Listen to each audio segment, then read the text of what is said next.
before we start the official start of the Board of Public Works and Safety today, we're going to have an invocation and we're going to do the pledge. And whether or not you want to participate in the invocation is up to you. You don't have to. And if there's anybody that would like to present an invocation, they certainly have a right to come and do that. We respect everybody's right. And we want to tell you that the invocation is given for the benefit of the Board of Works. So with that, I will ask everybody to stand, and Mike Bishop is going to lead us in the pledge. He's not here. Oh, Mike's not here. I'll point you.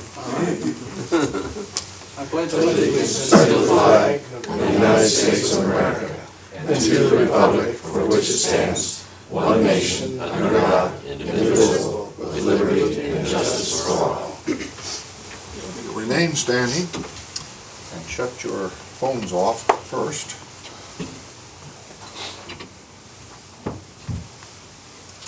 We have Reverend Curtis Hurley from the First United Methodist Church today.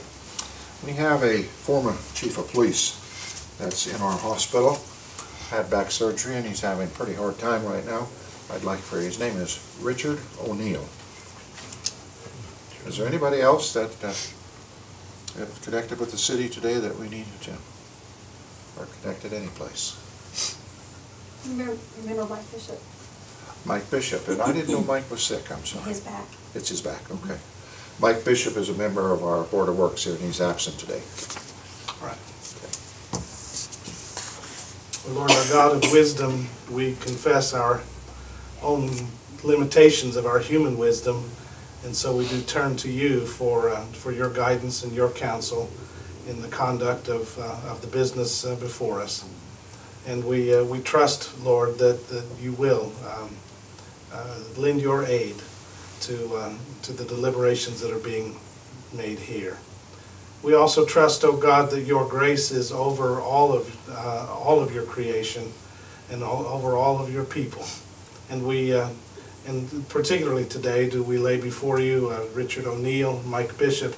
We do pray, O God, that you would strengthen them in their infirmity and give them to know that that grace that comes from you. That even though there may be things that hold them back, they still can have a joy in you because you are the Lord. And so with trust and with thanksgiving, we offer these our prayers to you through Jesus Christ. Amen. Amen. Thank you, Pastor Hurley. We appreciate it.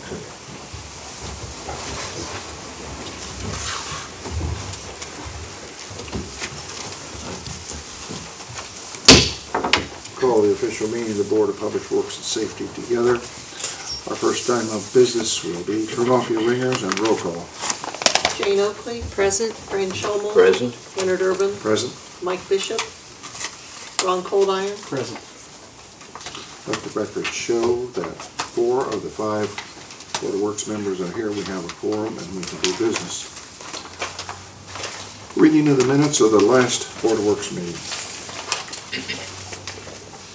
Mayor, I've read the minutes and I'd make a motion to accept them as written, please. Dated November 26, 2012. A second. A motion on the floor to accept the minutes as they were mailed out to the members. Are there any additions or corrections? None appearing. All in favor say aye. Aye. Any opposed? Motion carried. We have resolutions 2012-20. Okay, we better do that first. We don't want to keep them here all day. Connorsville Robotics, request for a boot drive December the 15th. Rena Coughlin, will you want to come forward? Yes. She saved you, because if I'd have got into all that other, you'd have been here for a half hour. Oh, no, well, it's okay. I would have stayed. It's working. I would have stayed. Okay. My name is Rena Jo Kaufman, and I represent the Connorsville Robotics Group. We've been doing this now for 3 years. I have a history of 11 years in FIRST Robotics. Here's what we've got. We have a $6,000 registration we're trying to pay for this coming year. We plan to compete. We build a robot in 6 weeks. We're going to compete at Purdue University in March. We have a $6,000 to build pay. And at this point, we're a little short, so we're asking for a request to do a boot drive. I've never done one before, but we're excited about it. The kids want to do it. We're doing our best to try to pay this registration. Now, what you need to understand is First Robotics is sponsored by major corporations all over. And just to give you an idea of our local sponsors who support us, this is my sponsor shirt. Now, who's not on here that are big sponsors of ours happens to be Carbon Motors, Trevor Renderman, and Lawrence Kennedy. And also, we also picked up a $300 grant from Dot Foods. So we take this very seriously. At this point, we're trying to raise the money to pay the bill. It has to be paid for immediately, so I'm working out some payment plans with First Robotics to get this done. Now what we're going to do is the juniors and seniors who are involved in this program. I have kids from Community Christian School and Carnesville High School on the team. The juniors and seniors are eligible for over $16 million in scholarships. That's why we do this. It's a big deal. These kids are around major corporations like Rolls-Royce, Chrysler, GM, Procter & Gamble. The list goes on and on and on. And these kids actually get to spend time at these competitions with these mentors, these engineers, these sponsors. And they're taking names, they're taking numbers, they're offering opportunities that these kids would not normally be able to get. So it's a big deal. It really is a big deal. Matter of fact, my team captain last year actually, he's hoping that if Carbon Motors is able to continue with the progress and they're able to stay and do what they're planning on doing, my team captain plans to actually be employed through them. Right now he's at Purdue University over Ivy Tech Purdue campus, and he's studying engineering. So to have this program with these students, for them to enroll for college, it's a big deal. The colleges see this and they say, well, these kids not only are they actually wanting to do engineering or they're wanting to do this, they're actually doing it right now. I have students right now that are doing things that the high school hasn't even asked them to do yet in Project Lead the Way.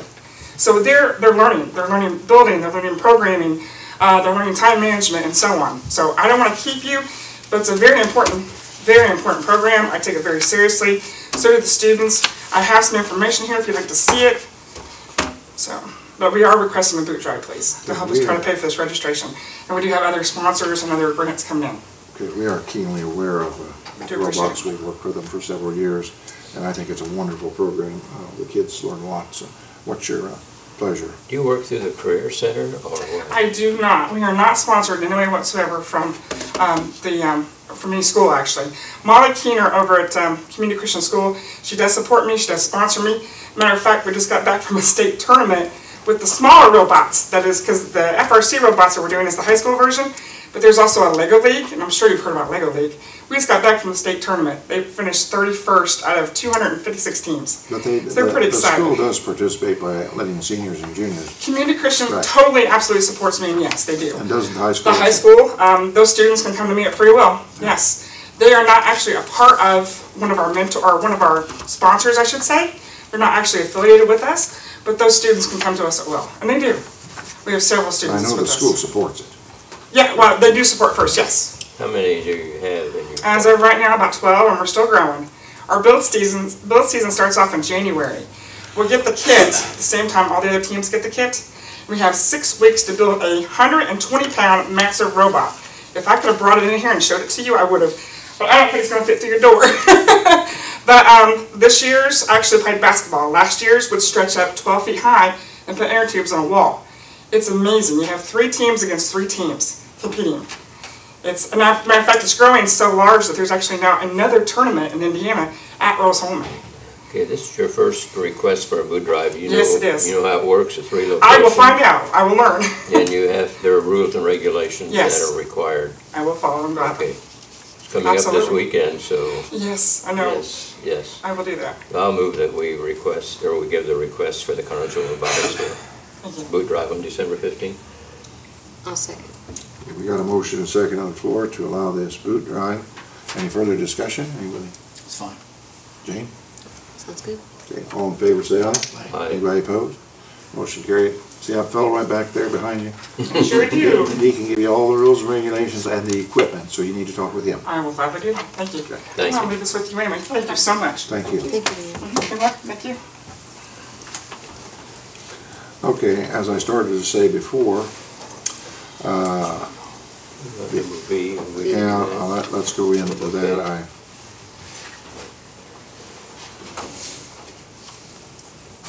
I think if it's okay with you, I'll move that down and take that at the end. Sure.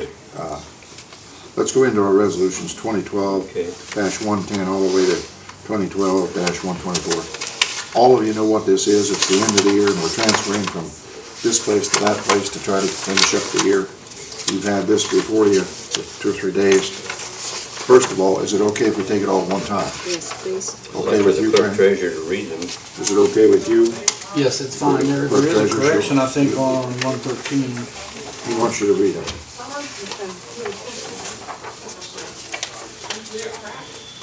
Yeah, it should be 280. Resolution 2012-110 is a transfer in the MBH budget from gas to uniform rental, $2,000. The next one is in the MBH budget from gas, $3,000 to other contractual services. 112 is in MBH from minor equipment, $2,655.81, and building materials and supplies, $2,000 to other repair and maintenance. In the first aid budget, a transfer from refunds, $280 into electricity. The council budget, transfer of $1,905 from travel expenses to professional services. 115 is a transfer from the clerk treasurer's budget, fringe benefits, $4,700 into the first aid budget, fringe benefits. Next one is from the fire pension. From pension to retired, $22,000 to pension to dependents. And then in the police pension budget, from contingencies, $10,000 to retired officers, $7,300, and dependents, $2,700. In the fire budget, from building materials and supplies, $530 to minor equipment. In the DOT budget, from safety and medical supplies, $755 to garage and motor supplies. In the fire budget, from lab supplies, $208.42 to minor equipment. In the fire budget, from travel expenses, $201.45 into other contractual services. In the park budget, $876 from other contractual services into uniform rental for $276 and Miller Center for $600. In the park budget, from telephone and fax, $500, internet, $300 into the Miller Center for $800. And in the park budget, from telephone, $15 into gas. Thank you, That's Joe. all of them. You're welcome. All of this is the end of the year and our budgets are very, very tight. So what we're doing is we're taking a little money, every place we got a little spare money, putting it in where we need the money to pay the bills. And you're going to see that this meeting and probably the next meeting, the same with the council we're having too. So I'd like to take resolution 2012-10 to 2012-124 and pass them all at one time. You said it was okay to do it, so I take a motion. I'll make that motion. Second that, please. I have a motion on the floor to pass resolution 2012-110 to 2012-124 as read by the clerk treasurer. All transfers within the same budget. Any discussion? Anybody out there have any discussion? All in favor say aye. Aye. Any opposed? Motion carried. Now I'd like to go into this discussion of the extension of the purchase agreement. We accepted a purchase agreement from a non-disclosed company for the purchase of the Vistion property. That purchase agreement had 2 stipulations in it. First of all, that we give the company 60 days to do their due diligence to look into purchasing. That due diligence ended on the 7th of November. On the 7th of November, we did not receive any word from the company. So it was our confirmation that the due diligence money of $200,000 went hard, meaning it was then able to be transferred to the city.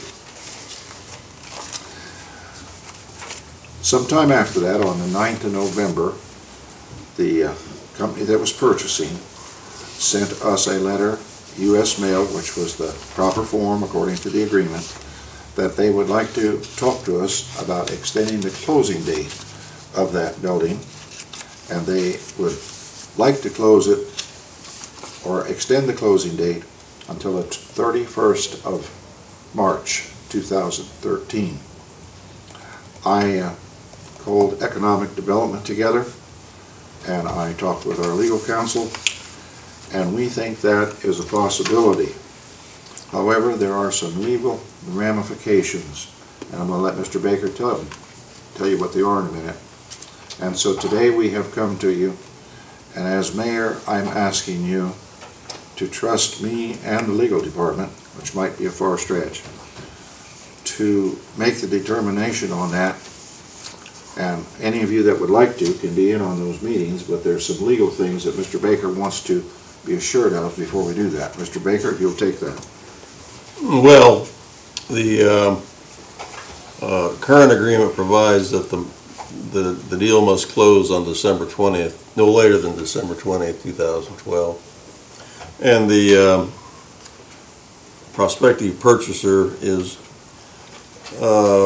adamantly working towards getting a lease from a large company, and they feel they need additional time to get that lease.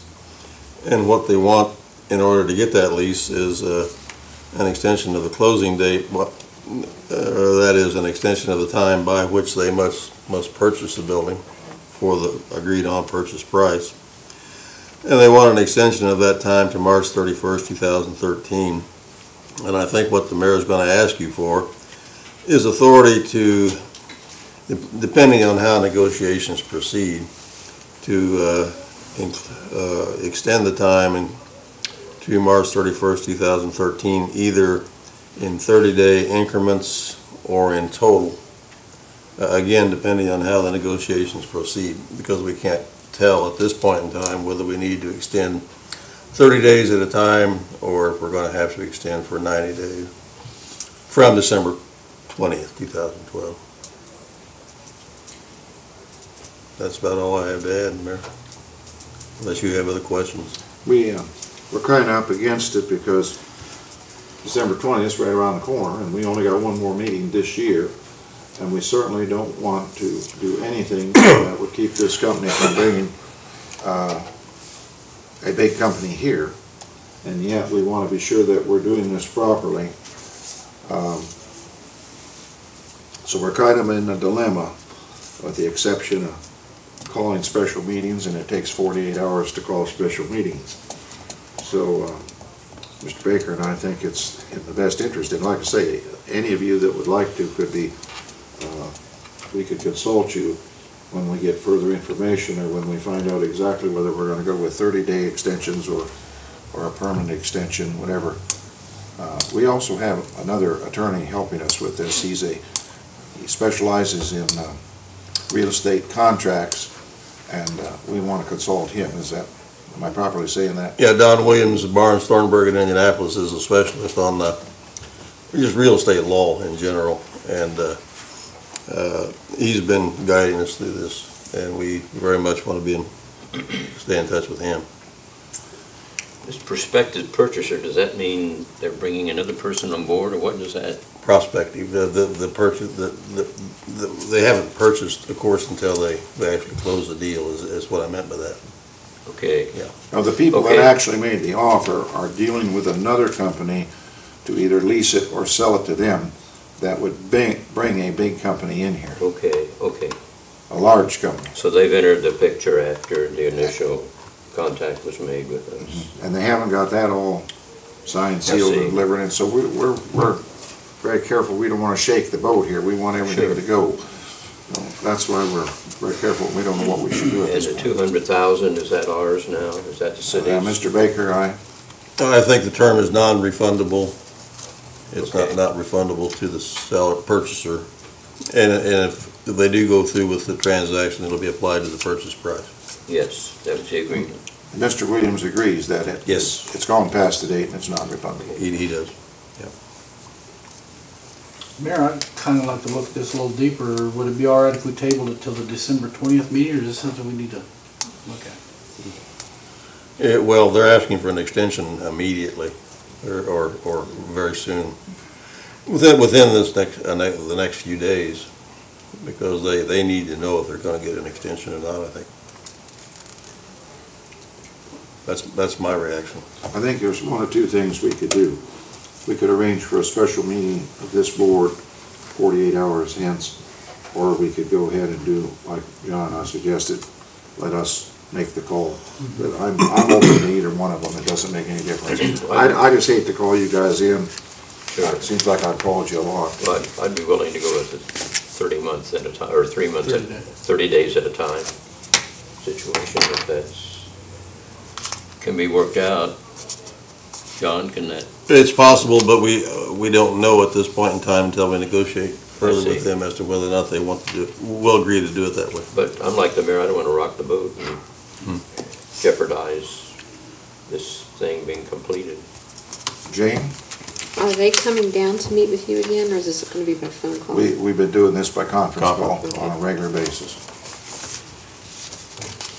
I'm comfortable with giving legal counsel and you the authority, but I would like to see if they would do it 30 days at a time, just to You make sure prefer they- But I can see it's the end of the year, they need to get their paperwork together and Yes. close out and get this started.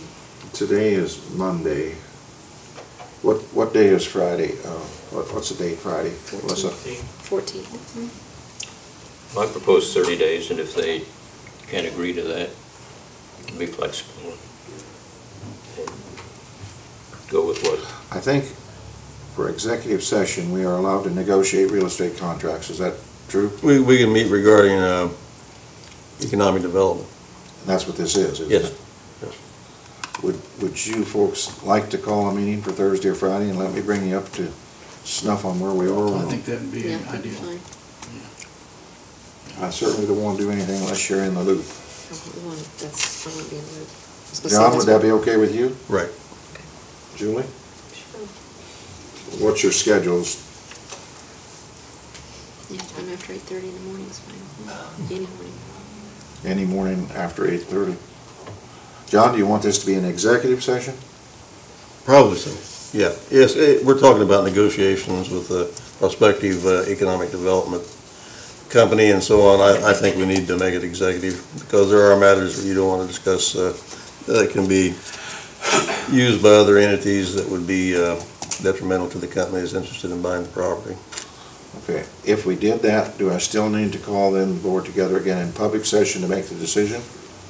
No decisions can be made in an executive session. It has to be made in a Okay, Public one. are we allowed to do this? Can they give us the authority to sign it, but meet in executive session to explain it to them? we can explain in executive session. So we yes. got two, we gotta have two okays here then. Yeah. So all the executive session would be to explain it to you, no decision made, but you can make the decision here to let us make the decision once you're here. I don't know if that's helpful or not. It makes sense, it's sad, it makes sense. It seems like every time we get up to the end of the year, we get into these things. I understand it, that's sad, okay. Well, the problem is you can't make a decision in executive session. It would require two meetings, one executive meeting. And then you have to go back to a special meeting after the executive session. Okay, can we? Or you can Doesn't do need it to be like in you're the form talking of a about motion. now. We need to make. Okay, let me give you another choice then. Let's have an executive session Thursday or Friday, and then meet with me at 5 o'clock Monday in a real session and make your decision. Because we're gonna have council next Monday anyway, aren't we? So we could meet just prior to the council meeting, 5 o'clock, and you could tell me what you want me to do. But what date would that be? Monday. I know, but what would the date be? 17th. Can we stretch it that long? If we had an executive session, Getting can we have close. a special session right following that? Can we? I don't know if you can do both on the same day. You can, as long as they're advertised. Okay, all right, let's do it. Thursday or Friday? What's my agenda? What's their agenda? Your schedule's more. Were you gonna, somebody say in the morning? No, anytime, just after 8:30. You have the worst Thursday, Friday, you're free. What's he on Thursday? That's the 1:30. It's Thursday afternoon, too.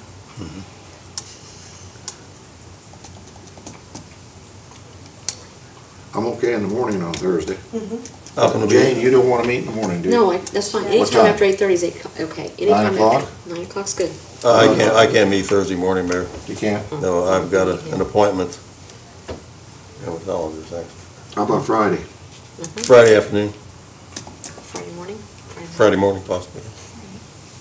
You're good. Fine. Friday morning, 9 o'clock. Okay. We'll meet in executive session. And immediately following at 10, we'll meet executive, or Special. a special meeting. Melissa, advertise both. Friday at 9, okay. I think this is the proper way to do it. Hey, Mayor? Yeah. Did you say, first you said, I thought you said you would meet Monday prior to city council. They don't want to do that. They want, the deal closes on the 20th and the 17th is too close. We need to make a decision. Executive Friday at 9 and a special session at 10. Yeah. Okay? Would you put that in the form of a motion so we can get it in the minutes?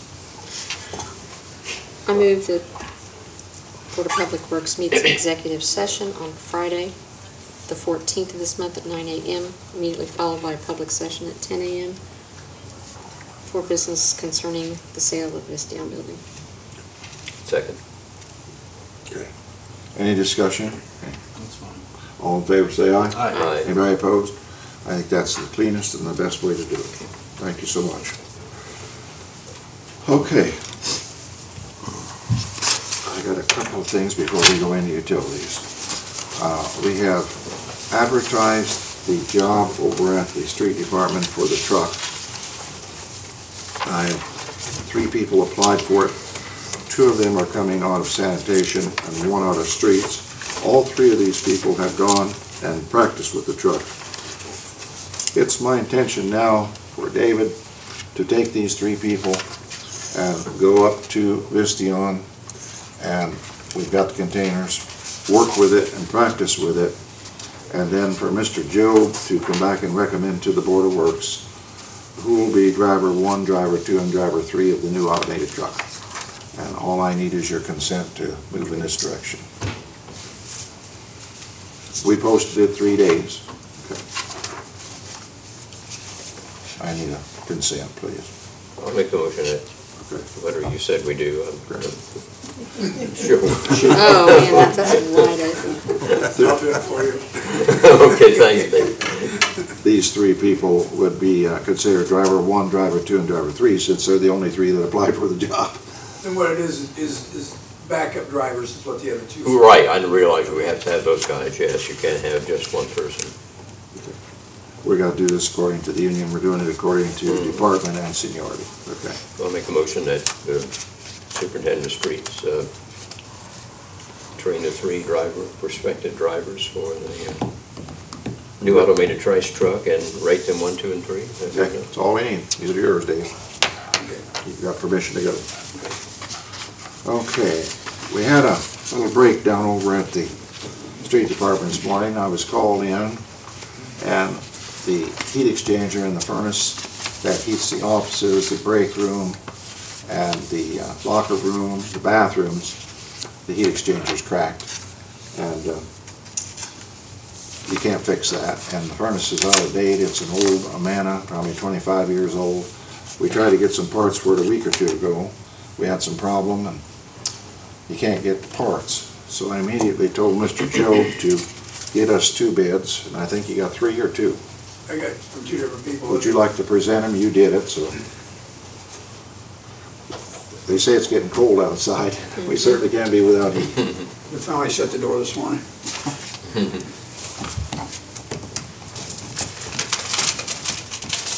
These are not bids, these are quotes. These are just quotes, the price The of it. price is not high enough that we're required to get bids, we just have to have quotes. This is from Cold Iron Heating and Plumbing, and this is with the furnace installed, warranties and all those kinds of things. Read the whole thing to us. As you know, we've had several, calls on the furnace not working properly, the gas furnace not properly.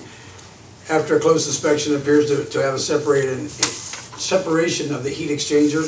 This allows airflow, the blower, to impinge the burner flame and creates a CO emission hazard. So due to the problem and the age of the unit, there's a train furnace, a horizontal furnace, 100,000 BTU, it's 95% a few. Is that how you pronounce that? Yeah, few, it's an acronym. Yeah. Yes, that's the emissions. Is what I've always been told. And the materials, labor, and installation for a total of $27,8750. You got that?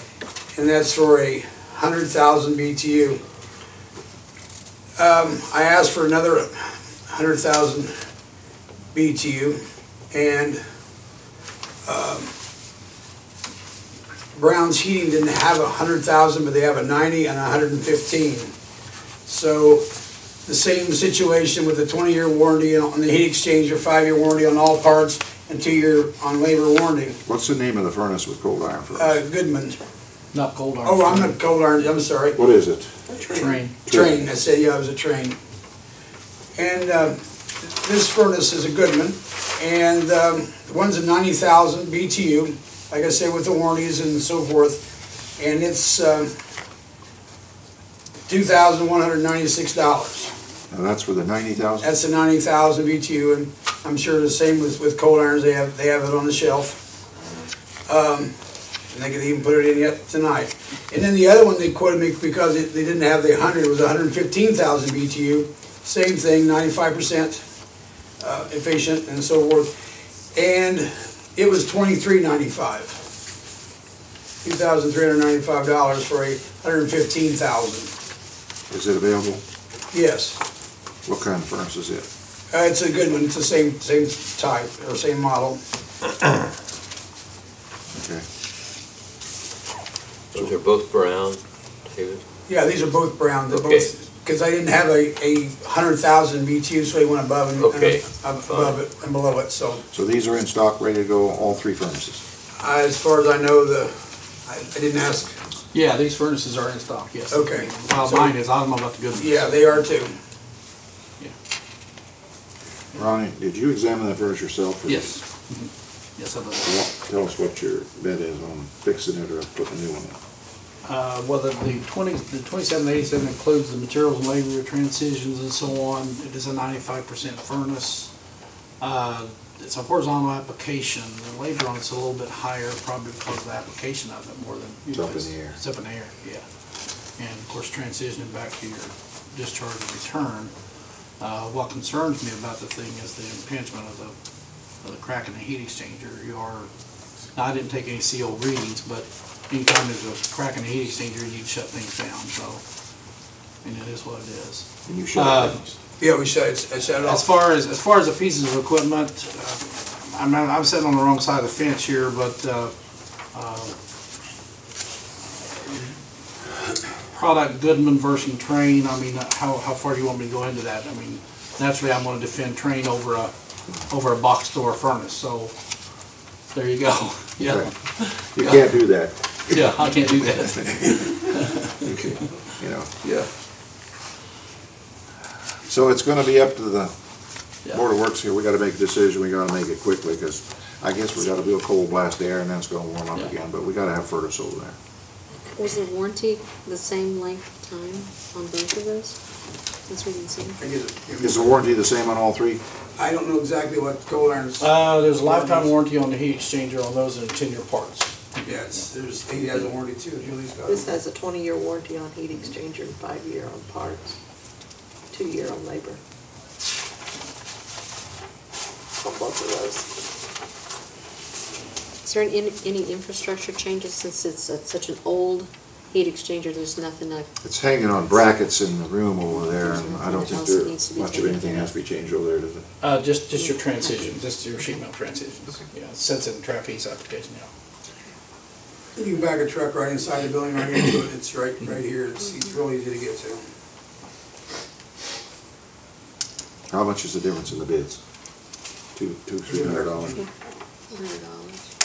From the 115,000 BTU, how about $400? A little less. A little less. lifetime warranty. Looks very good.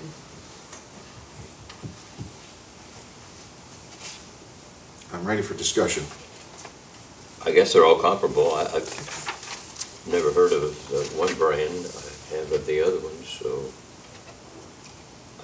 are they basically the same heating? I'm not an expert in. Who makes the Goodman furnace? I'll call on your expertise. Goodman's made by a GMP product down in Dallas, Texas. They'll put urban on one if you want to buy enough boxes. Let's put it that way. They make them for everybody. Yeah, yeah. Where's Train made?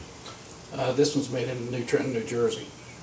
Yeah, their gas furnaces are made in New Trenton, New What Jersey. kind of furnaces did you put in the 4-H building?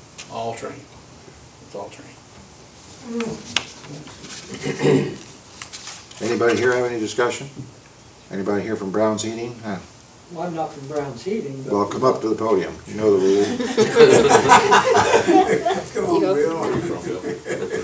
I hate to get you up there because I know. That's all right. You know, just with the little bit of discussion that I've heard right here, with my experience with AC units, heat exchanger and that type of thing, the lifetime warranty on it is going to be priceless. You know, so $300 or $400 different, to me, is a no-brainer. But that's all I'm going to say. Lifetime warranty on a heat exchanger versus a 20-year warranty on a 20 heat exchanger. or 25, I forget what it was, 20. Tell us what a lifetime is. Whose lifetime? Mine or yours? If it's mine, it ain't worth it. Well, I think what you have to look at there, and I'm not familiar with the Goodman product because I don't install Goodman. We work on a lot of them, and I'll leave that alone. But what you want to look at is seal combustion in that service department because you are pulling emissions in from the service. So the train unit will be a seal combustion system where you've got a single exhaust. It's drawing its combustion air right from the room or the service room. And I'm not familiar with the Goodman, but I think Goodman is just what we call a one-pipe system. So it is pulling its combustibles from the area that it's in, or the train is two-pipe, so it's pulling fresh air in and exhausting the combustibles. Does this make it more economical to operate, or do you have any way? It does make it a little more economical, but what you're doing, you're not pulling that debris or whatever is airborne across your heat exchanger, which is knocking your heat exchanger out, causing acrid conditions across your heat exchanger. Is there 2 pipes out there now or one? One. Well, this is one of the real early 90s. It's very early evolution of the 90s, and that's one reason we get parts for it. Yeah. Would you? Would you like for Mr. Brown to be here? Yeah. If he'd like to come up here and explain his equipment, that'd be good. Yeah, hurry up. All right. We're gonna table this for a few minutes here. Mr. Ammerman. Mr. Ammerman, let's take the grievance first. And so you can sit down and let me explain where we are. I'll jump in and tell you. Sit down on the front row. Get your cardio in for me. Okay. Local Union 1393 IBEW has filed a grievance on behalf of one of its employees. And basically, in a thumbnail, there was a job opening at the water treatment plant. It was advertised. It's called Plant Mechanic Operator. It was awarded to an employee with the most, it was not awarded to an employee with the most seniority. Violation of 5.05 in regards to awarding a job when no one in that department has bid on said job. Contract states that the person with the most seniority in the bargaining unit given first right to have that job. Mr. Du Bois is the person that the union is filing the grievance for, because he wanted the opportunity to fill that position. He is now working at the sewage treatment plant. Mr. Du Bois wants to have the opportunity to achieve the necessary certification for said position. Complaint is Jeff Du Bois and his union at the Connersville Utilities. The comedian that helped him do this was Charles B. Allen, the Shop District's wastewater treatment plant, and the foreman supervisor is Mary Ellen Blanton. The date received was 10/10/12. Mary Ellen Blanton received it, and Bill Ammerman. The reason we're a little bit behind in doing this because I asked the union for a little time because somebody couldn't be here last time, and I think Mr. Baker, after we reviewed this in executive session, Mr. Baker asked for a little more time to review it. So I think what we'll do is we'll handle this like a court issue. I want the union to present their case first to the Board of Works, and then I will let the utility present their case, why this was this way. So, Mr. Bob Fox. I knew it was Bob, but I couldn't get Fox. I don't know how you can forget me. I'm actually a little hurt about that. IBEW is going to present his case.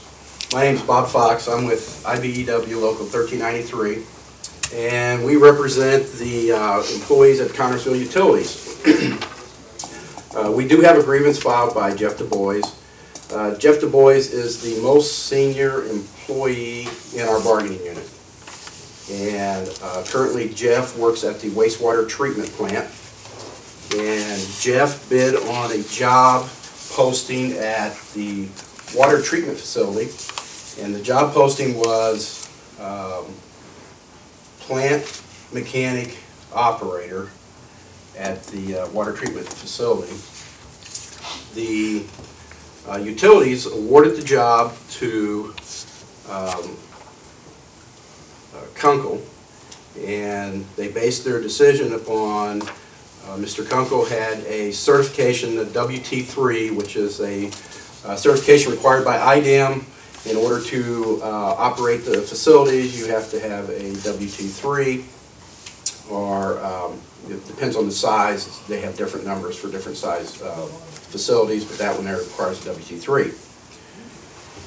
When the grievance was filed under the contract, it has two components that require how the city awards the job. The job is awarded based upon qualifications and seniority. Actually, a third component, capable of performing the work. What's not at dispute is whether Jeff Du Bois is capable of performing the work.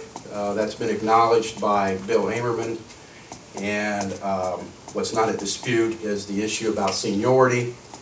The seniority for Du Bois is greater than Kunkel. What is at dispute is the qualification issue. And the reason it's at dispute, since 1976, the water treatment facility has awarded the job based upon the requirement that you must be a high school graduate or have a certification. There has been numerous jobs filled since that period of time, and the jobs have been awarded based upon seniority, and then the employees that are awarded the job, they have a period of time to gain the certification. The reason this issue has come to light is because the city changed the bid to reflect that you must now have a WT3 before you can bid on the job. In order to obtain a WT3, you have to have prior experience in the water treatment facility, either 2 years prior experience, or you can have what's called a operator in training, where you can have 1 year prior experience, and you can take the exam, but you have to wait for the period of 2 years before you're actually certified as a WT3 operator. The dispute came about because the city believes that their inspector from IDEM said that anyone that operates that plant must have a WT3. We currently, in our local, represent American Water employees that are required to get certification too, and we felt that requirement from that inspector was contrary to the law, which is that you must have a WT3 to be in that plant, operating that plant. So we had asked during executive session if we could come back out and ask for clarification from IDEM.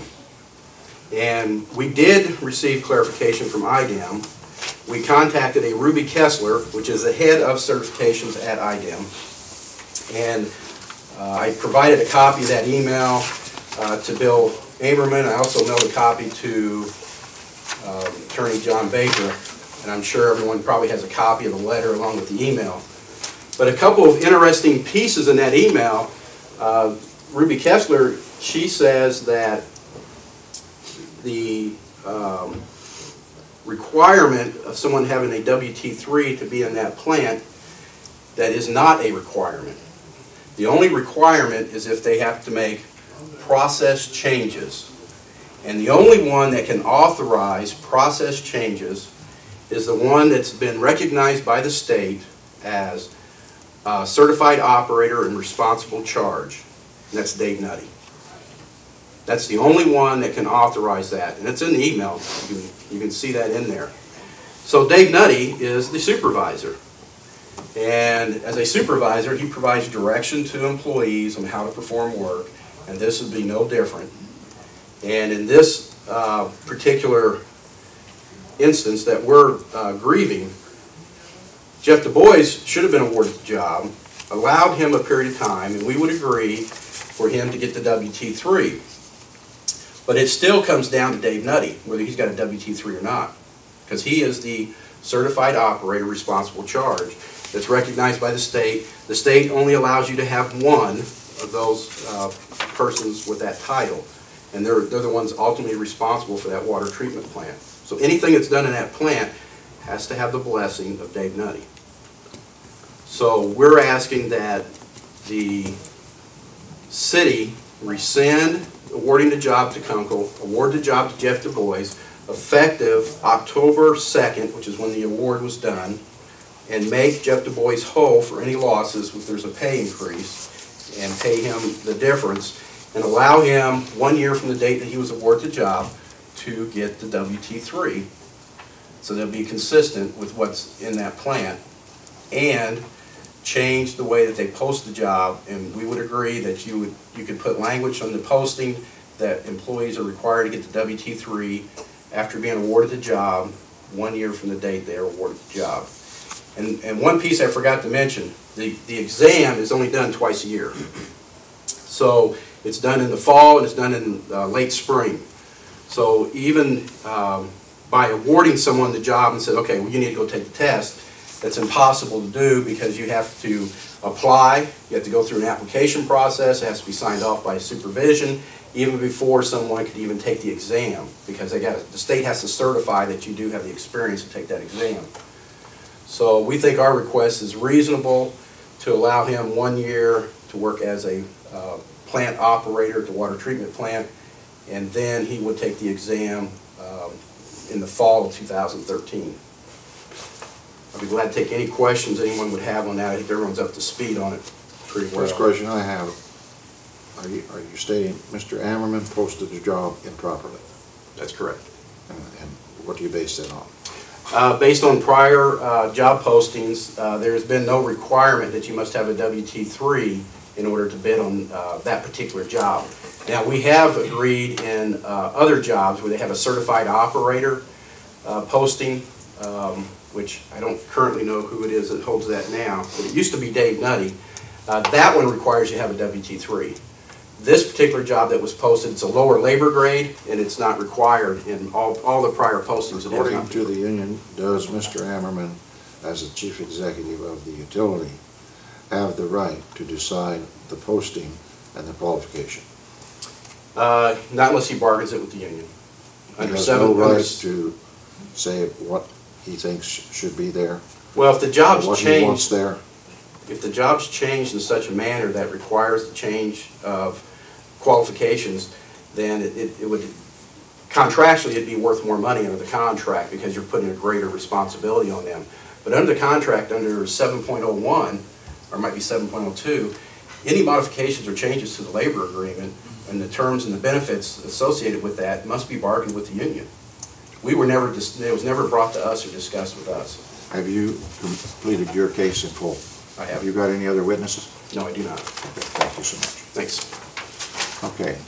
The answer to the thing has been written up by our legal department, who will read the answer to the grievance, and then the utility will have the right to defend why they answered it this way. Well, I think, if I can, Mayor, I would suggest that you have the utility department state their position now. And Mr. Nutty, are you doing this? Yeah, okay. Okay. Mr. Nutty is the Assistant Director of Utilities, and the reason he's doing this is because he is the W3, whatever it is, and he's very familiar with it. So I want you to state your case on behalf of the city. Okay. For time's sake, I'll try to address items that Mr. Fox mentioned and keep it with that. He talked about communication between IDEM and the union and utilities. We've all shared that information so we could read through it and understand it together. And our interpretation is that any operator who's going to do processing controlled decisions, that's not sweeping floors, turning motors, and the maintenance and so forth, if they're going to make processing controlled decisions, that they must be WT3 certified operators. And with the limited number of people we have, and we have 3 operators who have that certificate, one of them me, so they don't want me to operate. So you have 2 remaining people. Well, why would you not operate, excuse me? I'm in management, I'm not bargaining unit, so they would prefer that I not actually do any of the work. I see. Thank you. So we have 2 operators left, and they are going to do the work, and if one is on vacation and something happens to the other, we have none. So the idea is to get as many qualified people in that position as possible. The information from IDEM that we received, our understanding and the union's understanding is a little bit different. My email that I received from Carolyn Chappell, who is our IDEM field inspector, the person who is the one that cites us if we are out of compliance and approves us if we are, and I think the union has a copy of this. But what she states to me is that in the absence of an operator in responsible charge or a certified operator, me or one of the current operators, that the operator at the plant or operator on call must have the same certification as the classification of the water treatment plant, which is a WT3. So that means anyone who's even on call, we have a dialer at the water plant, so if there's a problem, the alarm calls them, and that would be only one person if we don't have the other certified operator up there. So we need those 2 people up there. So it's my understanding that it is the responsibility of the governing body or the utilities to make sure that there is sufficient personnel that has the certification. She cited a couple of rules from the state, and most of you were familiar with that, which is 327 IAC 8 that governs water supplies. It says that that the governing body is to assure that a minimum of 1 operator certified according to this rule must be available for each operating shift. So anytime there's an operator there, they must be certified. It also states that this plant can be monitored by a dependable person or automated service or automated system. But if so, it must also have a certified operator who is there a minimum of 5 days per week. And what is a visit? And it is a visit by a certified operator in responsible charge, which is me, or another properly certified operator under his direction. Can I ask a few questions? Sure. So, does that dialer always call you? No. How does that? The numbers are in sequence. It starts out with the chief operator's phone number first, and then the operator mechanic second, then it goes to me, then it goes to Bill, then it repeats itself. So there's just 2 people up there to actually answer the call.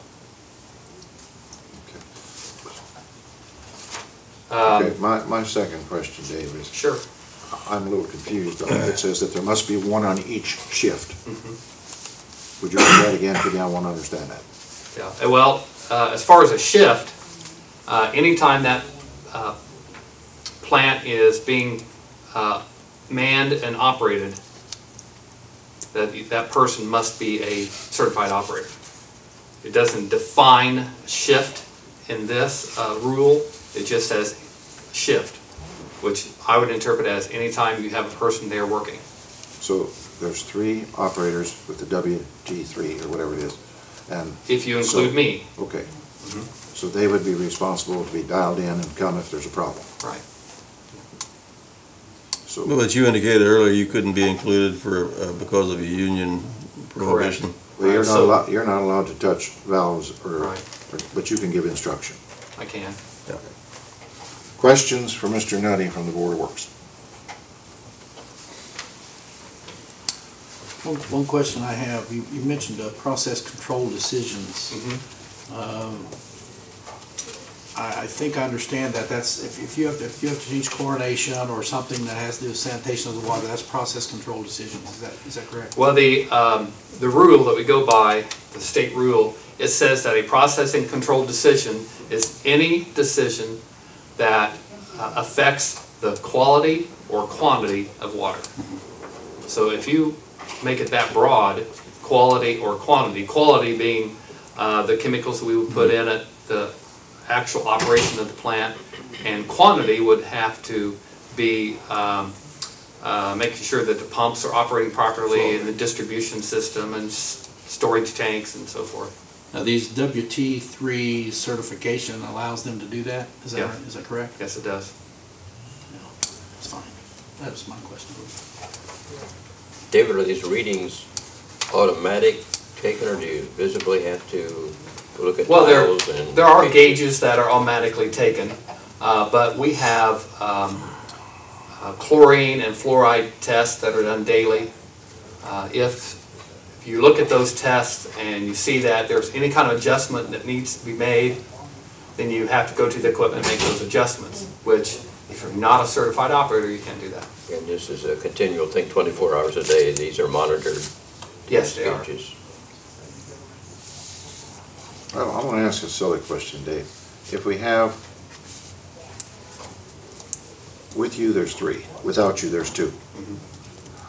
Without you, and Mr. Du Bois was there, there'd be 1. Correct. And without you, we just have 1 person in charge. Why are you having that certification when you're in management and you're doing this job? I had that certification when I was in the plant. Yes. And I've had that for years. Because that was your job.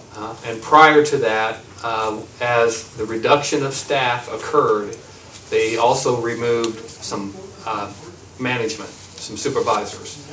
The state required somebody with a WT3 plant, a WT3 certification, be an operator in responsible charge.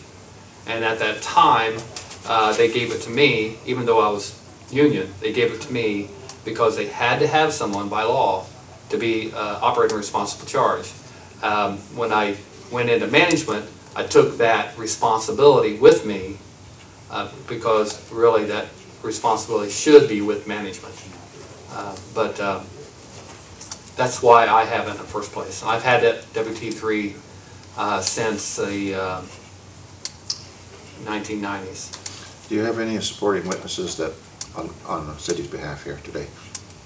Anybody else? Other than there's, if you need questions from the management. Did you want to speak, Marion? I'm not really involved with the water plant. You want to come forward so we make this? Really, all I have to say about this is that while I understand Mr. Du Bois's desire to work at the water plant. You are his supervisor, are you Yes, I not? am. Yeah. I am now, currently, yes. I understand the reasons why he wants the job and all that. I do not think it's in the best interest of the utilities. His knowledge is invaluable to me. And as I think that the position now filled by Dave Kunkel, his qualifications are invaluable to the water side. So I understand his position, but I really believe it's not in the best interest of the utilities. So, other than that. Is the pay comparable? Is there a difference in There's salary? 22 cents an hour difference in pay, I see. with the higher pay being the operator at The water, okay. Yeah. Would that 22 cents be after he got the WT certification or right up front, right away? It's right up front. Now, we do offer as an incentive to these employees, as they get their certifications, there's an hourly increase in salary for holding that certificate. So there's a little difference there as far as incentive goes. But to go back to one of the things that Bob said, it's true we did not negotiate with the union to add this qualification in the posting of that job. And the reason for that is prior to us posting that job, we've interpreted through correspondence through IDEM that we needed someone up there that was certified. So if that's a state law, you know, state law overrules our contract, so that's the reason that that qualification was put in that posting. Other than that, I think Dave's pretty much covered everything unless John has some I questions. want to ask you, as Mary Ellen, what is in the best interest of the city? What is the best interest of the people who drink the water? Oh, absolutely. I think without doubt, someone that has a certification for the wastewater plant, or for the water plant, or the wastewater plant, if that's their area of expertise. I don't believe this board or anyone in this community wants someone working in a water treatment plant that doesn't have the qualifications to do it. Not saying that Mr. Boyce is not capable, but for liability issues alone, I believe that we're obligated by state law and state statute to put the correct people in the correct position. Is that the end of your case for today? So. Thank you. Mr. Baker, wait, just come to the podium, please. I'd like to have a rebuttal on a couple of points that were brought up, just to kind of clarify. Mr. Nutty brought up the issue about any operator that has a WT3 could operate in that plant. He obviously has not read the email from November 15th. I'm going to read that to you. Hold on, let Mr. Nutty get that in front of him. Who's that? Ruby Kessler.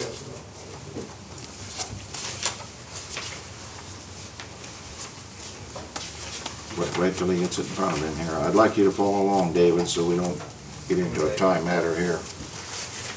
When you're ready. This one, Bob. Is that dated November the 15th? It's not going to be in that one, Dave. It's probably my red packet back there, Bob. I have it here. Here you go, I got a copy for you. Thank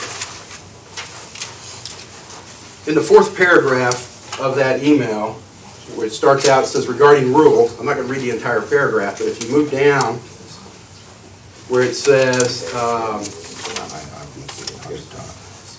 section B6 of the aforementioned rule, which states that a WT3 must be, a class WT3, which we're talking about the plant, must be monitored daily by a dependable person or an automated system, and have a certified operator on site for a minimum of 5 daily visits each week, or every week, I'm sorry. The dependable person does not always have to be someone who holds Waterworks operator certification.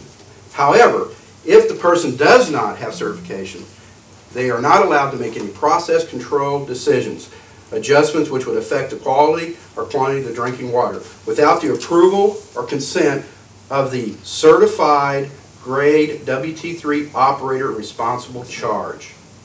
The answer to your question is whether a person can work as a WT water treatment plant without having a certification would be yes. but they would not be able to make any process control decisions without the permission and approval of a certified WT operator in responsible charge. That's Dave Nutty. That's right. And- Now, hold it, we agree with that, but, go ahead. Let me finish my rebuttal, Mayor, and then you can. You go right ahead. And on top of that, we had bargained to increase to labor grade 1 when Dave Nutty was in the bargaining unit to make him the responsible operator in charge to have the WT3. That's why he carried that with him over there. Since he was left, Roger Newcomb now is the chief mechanic operator there, and he receives a labor grade 3, and he has a WT3. But the state of Indiana only allows you to have one person as operator responsible in charge. So if he quits or he leaves employment, you got to have somebody else do that, which will probably be Roger Newcomb because he's already got the skill set. So his statement earlier that if you don't have a WT3, you can't work there and make quality changes and process changes, etc. That is not true because you can't. No, if he doesn't have a W3, he cannot make process changes or quantity or quality. He can work under him, is that proper? That is correct. Okay, but he can't grab the valve and change it himself. Unless you're standing over him, is that right? He can provide direction. Okay. Now, our case here is, what if he's not available? What if he's in Hawaii, he just got back from a nice Hawaiian vacation? Well, then he's going to have to figure out how he's going to pass the torch. Because you're in that boat whether you give this job to the WT3 guy or not, because according to the state, only he can make the decision. So your assumption is that Roger Newcomb could handle it if he's gone? That he could not, because he's not the responsible operator in charge. Okay, are you saying Roger Newcomb can turn the valves and do it himself without you? Now, it's my understanding that a WT certified operator can make those decisions. Roger being one, Dave Kunkel Without being the you? other. Yes. Okay, that's not what the email says. You got a copy? That's all I wanted to say. Does the email say that? That's not how I interpret it. Have you done that in the past? Has Roger Newcomb made decisions without asking you? Yes. Adjusted the water up and down and Yes, the chlorine? because he's an operator and has the certification, the training, the experience. So he does do that. Part of the reason why this is happening is because it's a lot easier to replace a serviceman, which is where Kunkel came from, than it is to replace someone at the wastewater treatment plant. And you heard what she said, that she doesn't want this to happen because she knows it's going to be difficult because he's got such a great skill set there. That's what this is really about, trying to control people, get them from bidding out of jobs. Bob, is this not about what's best for the city of Connersville, Indiana? Mayor, this has been this way since going back to 1976. This is not creating a safety hazard at all for the utilities. If we were a big city and we had a plant up there, 5 or 6 people working, we would give the opportunity to people to get W3s or whatever they are, and we would give them experience. We would be able to. We have a skeleton crew because of our finances, okay, and we have 3 operators. And I agree with you. If we had 3 shift operators, and I think I told you this before, and we were able to have a 3rd or 4th person in there, same with down Mary Ellen's place. I wish we could have a couple of people learning that job. We got big problems here because we got David learning his job. I've got nobody, I don't think, learning your job, and she threatens to retire every once in a while. And all I ask her is to stay as long as I do.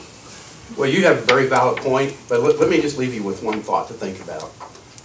What would you have done had Kunkel not had a WT3? I guess you could hire from out of town, try to find a WT3. I talked to a couple of cities and asked them that question. I haven't just sat here on this. And they, from time to time, they have to go out and find one. And I guess down in her place, they have to do the same thing. They gotta go find these people that's got the certifications, because we don't have the ability to train them. Is that true or false? Correct. We need certified operators in that position. Well, okay, the next step after this is if you deny our grievance, obviously, is we have the right under the contract to arbitrate the issue with the third party. And that's something that's going to be costly for both sides. And we prefer not to do that. We prefer to try to get a resolution. That is why we agreed during executive session with your attorney, that if IDAM supports Nutty's email from his friend that's the inspector and said that you gotta have one, we'll drop the grievance. I don't think the inspector is Mr. Nutty's friend. Well, I don't know if they're friends or I what it think that's is. wrong to say, tell this group what the inspector said to you when we ran. Are you allowed to tell that, well, when you got into trouble? No. No. Not allowed to tell that. But the point I'm raising is, we I were think willing it's to walk wrong for away. you to say that the inspector is Well, Mr. Nutty's To friend. give that. Well, obviously, there's two different opinions, because when I did talk to Ruby Kessler, it was a different opinion than what the inspector gave. And if we go to arbitration, we'll certainly have IDAM at the meeting. Absolutely. And then, But- we've got two different interpretations here. A matter of opinion, I think is the best way to put it, yeah. You know, but I was willing to drop our grievance if it was supported that IDAM said what Nutty's email provided to us said. And, you know, I think it's common courtesy that now that we've got an email that says in it that you do not have to have that, then I would expect the city to do the same thing and support our grievance.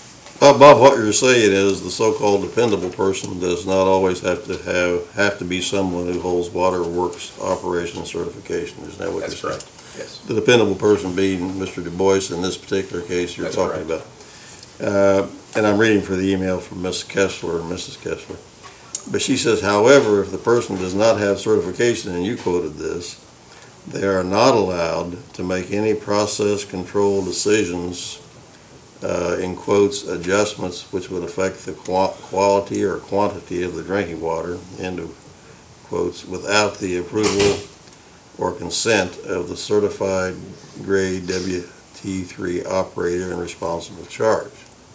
That's correct. So the fellow can be there, he can be the responsible person running the plant, but he can't make crucial decisions regarding what I just indicated.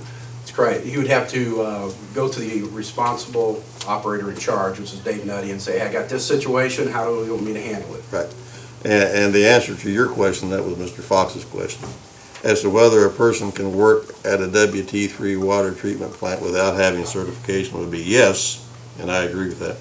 But they would not be able, and I think that operative word is not, be able to make any process control decisions without the permission or approval of the certified WT3 operator and responsible charge. And she's reiterating what she said earlier.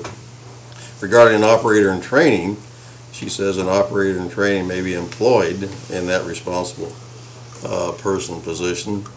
They can be left at the water treatment plant or water distribution system to work and monitor the plant, but also cannot make any process control decisions without the approval or consent of the certified operator and responsible charge.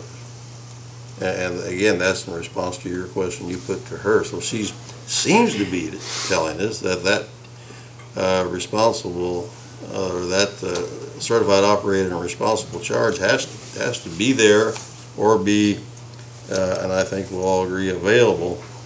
And I want to read a couple things out of the Indiana Administrative Code regarding this.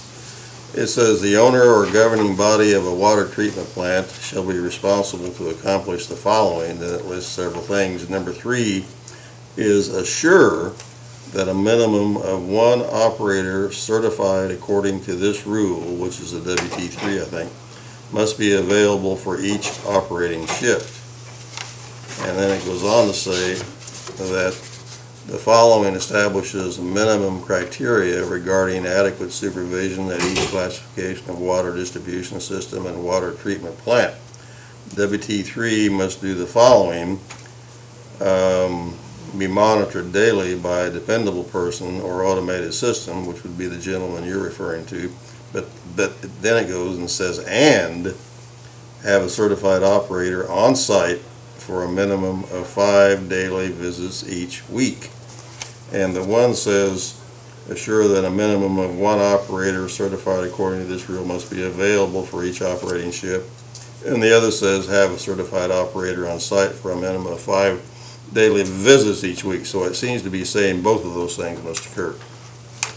And now, and then the question, I think the operative word there, I think, might be available, and that's defined in the Indiana Administrative Code It says available means that based on water treatment plant, size, complexity, and source water quality, a certified operator must be on site or able to be contacted if needed to initiate appropriate action in a timely manner. And so they must be on site, which is self-explanatory, or able to be contacted. And the thing that concerns me, I guess, is the statement able to be contacted. And the question being, what if they're not able to be contacted? That's the concern I have. I don't know how you answer that. I mean, that's, you know, that's something you're gonna have to figure out, the city will have to figure out on, you know, is Nutty the correct person to have as a responsible operator in charge? Well, I think the dilemma is I can see a scenario, or maybe several scenarios, where there will not always be someone that has a certification able to be contacted. I don't know if that's true or not, that's speculation. Well, it is certainly a possibility. Sure, and all of them could be, you know, killed in a bus crash too. Right. I mean, so anything's possible. Sure. Right, I agree. Sadly. Are you not fair to say that the more of those W-3s you got, the better off you are? Absolutely, and that's why we're willing to agree that he'll get that WT3 in 1 year as operator in training. And I think maybe we ought to, how did Mr. Popple get the W3 rating? How did he manage to get that when he never did work in the water treatment plant? I don't know. You'll have to ask the supervisor signed off on that document, because the only way you can take the exam, you've got to have 2 years of prior experience. He's passed the exam and got the experience. Yep. He works right out of that department, so he probably has some exposure to that on a pretty regular basis. And he has passed the exam, he's qualified. Did you have to notify the state when you put him in there? No. Does the state inspector check any of that when she comes by? Yes. And how often does she come by? Well, we're in contact probably once every few months, but annually we have an inspection. And every 3 years, I think it is in-depth sanitary survey. Which what she's looking for is the forms that are signed off. The person that signed them off, do they have the certification? That's what she's looking for. But even our weekly bacteriological samples, people see us around town getting our samples, send it off to a lab. Even those forms must be signed by a certified operator. Would you say that this certified operator probably is one of the most crucial? That's the one that controls how much fluoride, chloride, if the plant screws up, right? Yes, they monitor it and keep adjusting it as needed. Can the plant do it on its own? No. No, it's Even not if it's an automated plant, it can't do it on Well, its own? automation is it, the SCADA system watches and monitors. The operator controls. Thank you for your time. I appreciate your guys' time this afternoon. Thank you. Mr. Baker, I think you prepared a response, and I think if you'll read that response, then I'll have the Board of Works vote whether they accept your response or reject it. Well, this is a response in regard to the grievance I'm going to recommend to the Board of Work for their consideration. I know Mr. Baker's done a lot of work on this. It isn't like he's taken this lightly. He's researched.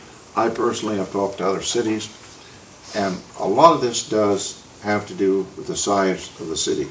There are cities of 1,000 people that have an operator of responsibility like you, and then when that operator has to be away, they have to get another operator because that's the only one they got. And I see that, you know what I mean? Where if we have 3, we don't have to kind of worry about it because we got one on every shift. And I don't know if that's why I asked you how that dialer calls. But you've got to have one before you can touch anything. I do know that. I've researched that enough to know. Go ahead, Mr. Baker. I'm rambling. This is the Board of Public Works and Safety's response to Connersville Utilities grievance filed by Jeff Du Bois. number CU-01-12. Jeff Du Bois is requesting that he be awarded the water treatment plant mechanic/operator job, which was previously given to David Kunkel. David Kunkel has a certified classification for the water plant required -WT3.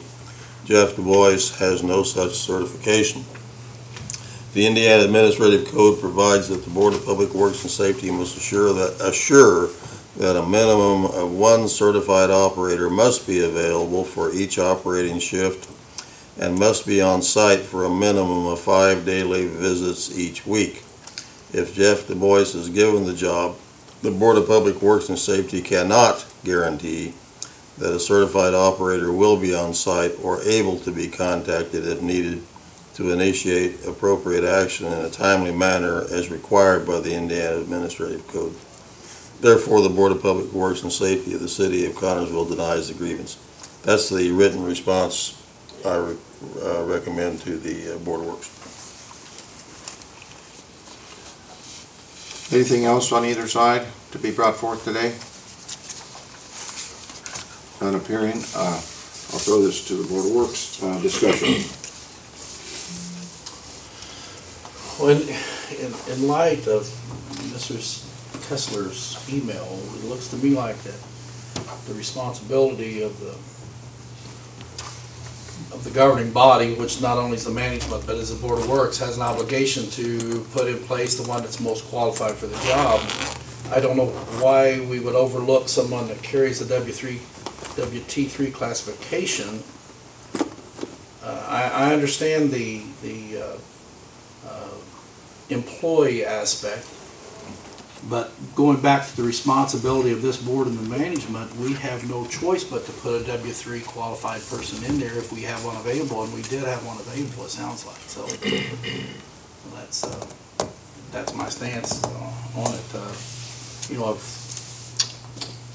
there is a liability issue here too that I think comes into play somewhat.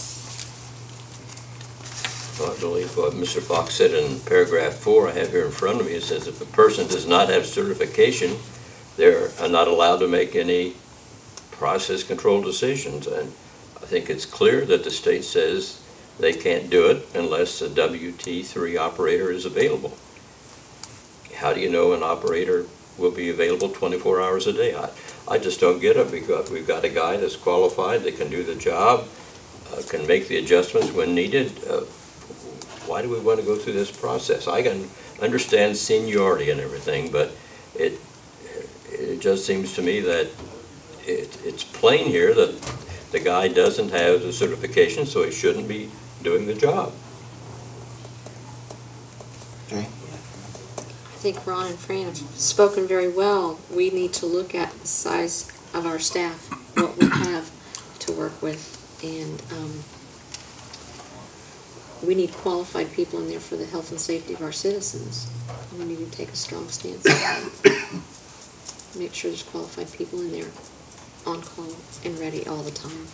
And we don't have the staff to do that all the time. We need to make sure it's that way. Mr. Baker has made a recommendation. I need a motion on the acceptance or rejection of his. I would make a motion to accept I guess what do you call it, a grievance answer? Well, the response of Mr. The response of our attorney. I'll second. As such. Got a motion on the floor to accept the response of the attorney to. It would be the Board of Public Works and Safety. The response that he recommends to us to make. But the response would be of the Board of Public Works and Safety. But it's the one you recommend to us. It is, but it's their response. It's our response. Not mine, yeah. And because this is such an important issue, I'm going to ask for a roll call vote. Yes, we do have a second. Yes, take a second. I'm ahead of you. I actually knew who seconded it. That's good. Jane Oakley, Yes. Fran Schomel, Yes. Leonard Urban. Yes. Ron Coldiron. Yes. Okay, Mr. Fox, I do believe that Mr. Du Bois is a long-time, good employee. We respect him, but I do think that because the Board of Works has the responsibility, the ultimate responsibility for the safety of our citizens, and going by the recommendation of our attorney who has interpreted both letters from IDEM and state law, I therefore tell you at this point that the Board of Works has denied the grievance, and you certainly have a right to go to the next step, and if you'd like to pursue that, you need to let me know so we can work at it through it together. Thank you, Mayor. Thank you for participating today. Okay, Mr. Hammerman. Would you like to have a written signed copy of the, would you please go ahead and sign this recommendation so we can give Bob a copy of it? Yeah, I have a copy. You have several. Yeah, we keep this one, right? We Yeah. sign it. That'll be all You right. get a signature on all of them, both of them. Okay.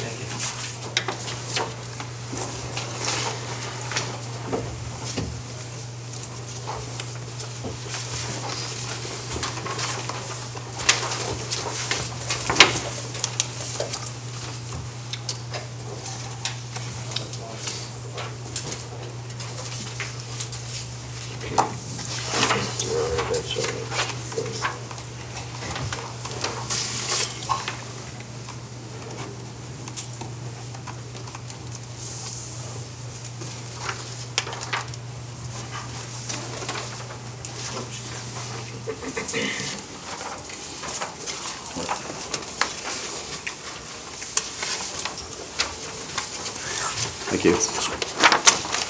You want me to contact you for the arbitration or send it to the mayor?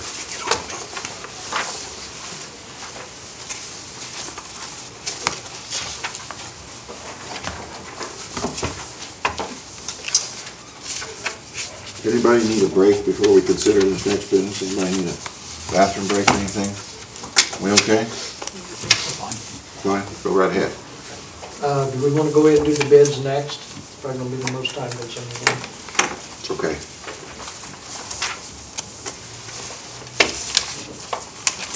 Two for fuel, Bill. Two for fuel and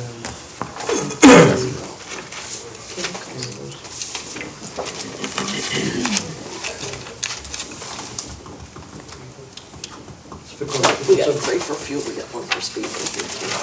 Just one. We have 3.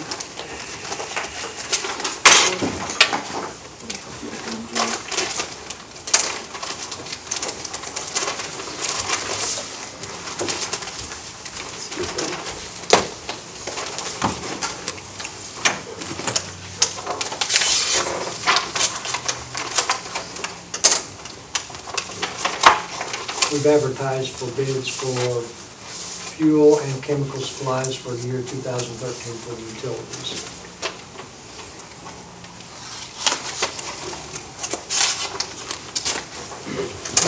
Mayor, if you don't mind, I would like to be excused just for a couple minutes and Go send ahead. a text for We'll continue to open these if it's okay with you. Yeah, that's fine. Great, I'll be right this second.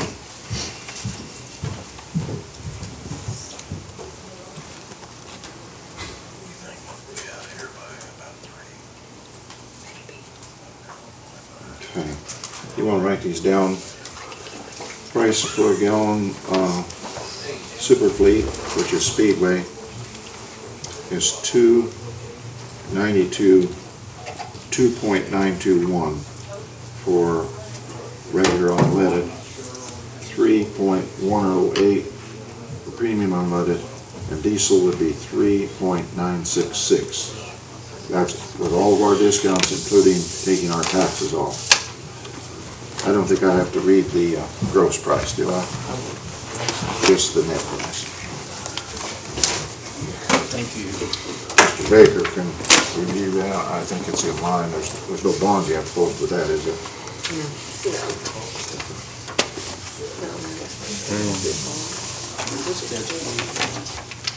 Speedway. That's from Who's this from? Put everything in.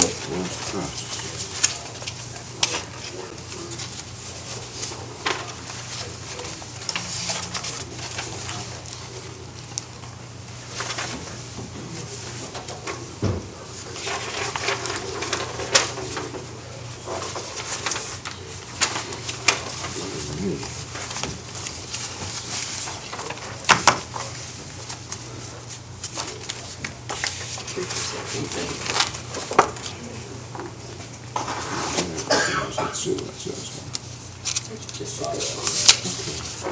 So how am I gonna figure that? I don't know when I'm taking 3% up. I'm not sure how they stated it in there. 3% of the price. In other words, whatever the pump price is, 3% less, right? 3% less, yeah, that sounds logical. Okay. Now how am I gonna compare that to a solid price? Mr. Baker? Yes. This bid from Herdrich says they're gonna give us 3% off the pump price. But I don't know what the pump price is. How do you do it, Jane? When the bids were put out, was it specified we need a per gallon price in the specs? There's an escalator clause in there, and the You do contract this all the time. price. Do you take bids? Well, we bid as needed, so it goes from bid, from need to need, so not for a year.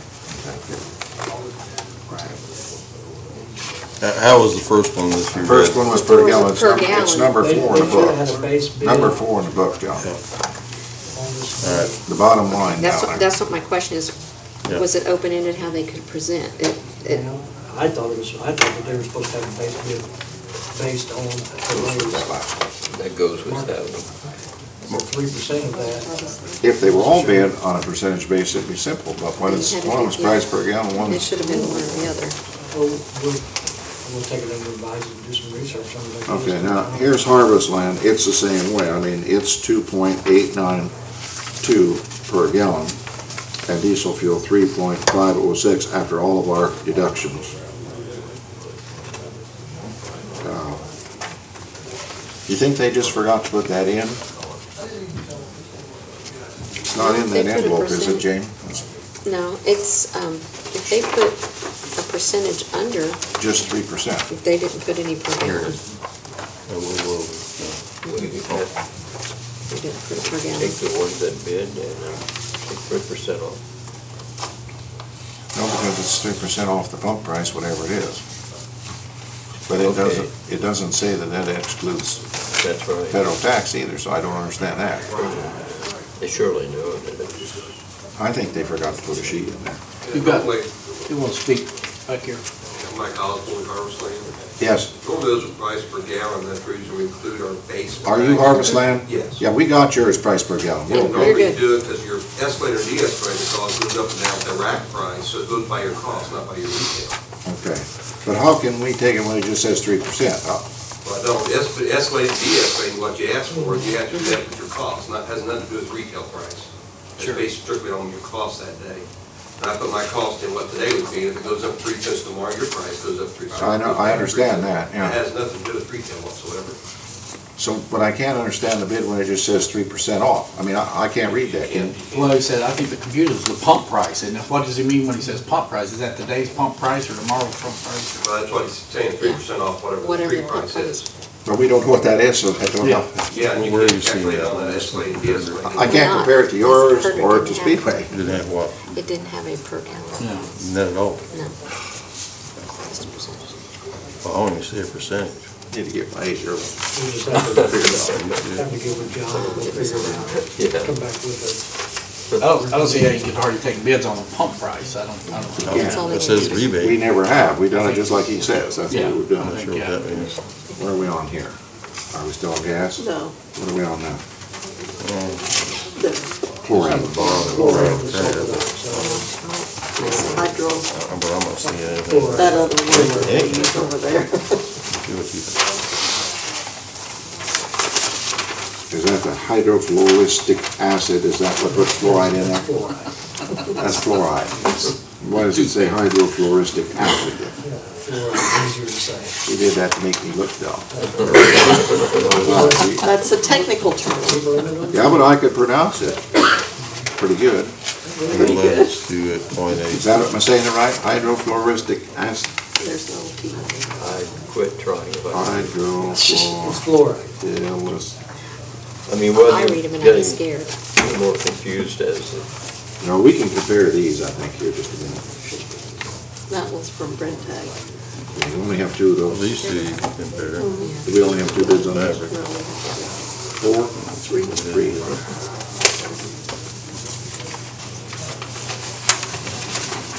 Did you write these down, the prices? You're supposed to announce it. Well, you need to announce it. Okay, liquid chlorine, Who is it? Brentag. $142.30 per drum, per cylinder.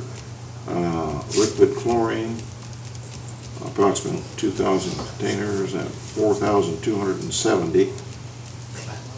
That's $427 per container. Do you use them in different? We use them in 150-pound cylinders and 1-ton containers. Okay. Okay, well, we have the 150-pound cylinders at $71.15 per cylinder. We have the liquid chlorine in 2,000-pound containers, $427 per container. The liquid chlorine at $427 per container. And the sulfur dioxide at 2,000 pounds per container, $615 per container. And the hydrofluoric acid, 23%, 15 gallons, $68.63 per drum. You want to look at that? Help me? You use it, you know what you're doing. Called it right.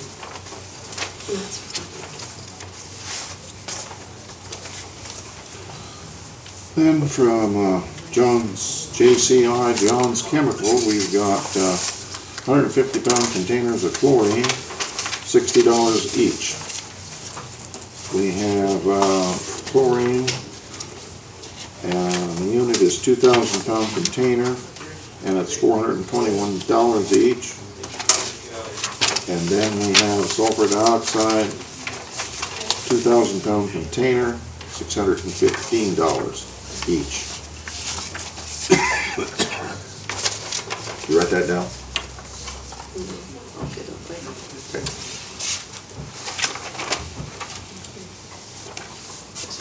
I put together a spreadsheet and everything. Yeah, that's one. Put together, do Not going to decide this today anyhow. No, we'll just take them under advisement until we make sure that everything's there.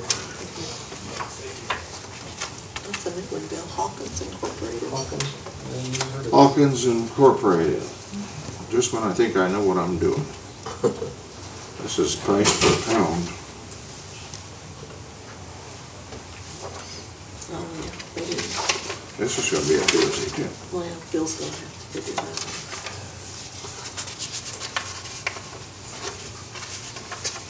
They gave 150-pound cylinders and they gave us a price per pound. 150-pound cylinders. I didn't bring my calculator. .47 per pound. 16-gallon delivered drums, or 15-gallon delivered drums, is hydro acid, 0.44 cents per pound. Everybody got that? Looking forward to seeing the spreadsheet. Yeah, we're looking for it. We'll do that.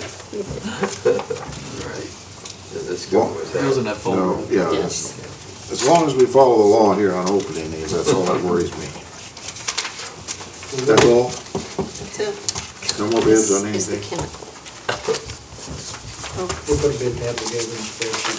That'd be good. Thanks, Bill. Yeah, let's do that. Thank you so much. Okay, get that out of the way. Do you want to contact Erdrick's and see if they left something out of the packet? Or do you just Can't want do it to? once it's open. No, you can't. Can't Yeah, Once it's that's right, open we there, can't you because we've opened the bids, okay. All right, thank you. Go ahead, Bill. Okay, we left unresolved at the last meeting, some issues on getting a trash collection discontinued at 1922 Vermont Avenue. That was a newly renovated 4-unit apartment. He hasn't even got tenants in them yet, but when he does, he wishes to discontinue the city trash pickup, put a dumpster back in behind and in a fenced-in gravel area, which by our ordinance, they're permitted to do. So, I think you asked Dave Nutty to check and make sure that he did indeed have a place to put it and exactly what he was going to do. Is that right, John? Under the new ordinance, 4 units or more, can they have a dumpster? Yes, it's in the. They can, and I don't recall frankly whether or not it requires the approval of the Board of Works. Do you require it? It does. It does, yes, it does, all right. It has to be 4 or more, though, doesn't it? Yes. Under 4, they have to have trash. Right. All right. I'll take a motion on that then, since we're within the ordinance. I move we allow dumpster within the ordinance guidelines to be set up at 1922 Vermont, 4-unit plus apartment and no trash collection. Don't think I have to give him permission for the dumpster. I'll second. Motion and a second that we allow 1922 Vermont to have their own dumpster and not use city trash collection. All in favor, say aye. Aye. Any opposed? Motion carried. Thank you. On the same note, 408 North Central Avenue, Brian, please, has requested trash collection there. He's requesting trash collection. I have a question. Okay. And a 96-gallon dumpster. Well, he didn't specifically But say that's that. Brian's bookstore? Yes. I have a question. Where do we pick up for? Okay. We don't. He'll have to put it out on On 4th Street. 4th Street? Okay. Well, I suppose it'd just be. Yeah, we don't collect in the alleys. He'll have to put it on 4th Street. He won't put it on Central Avenue? No.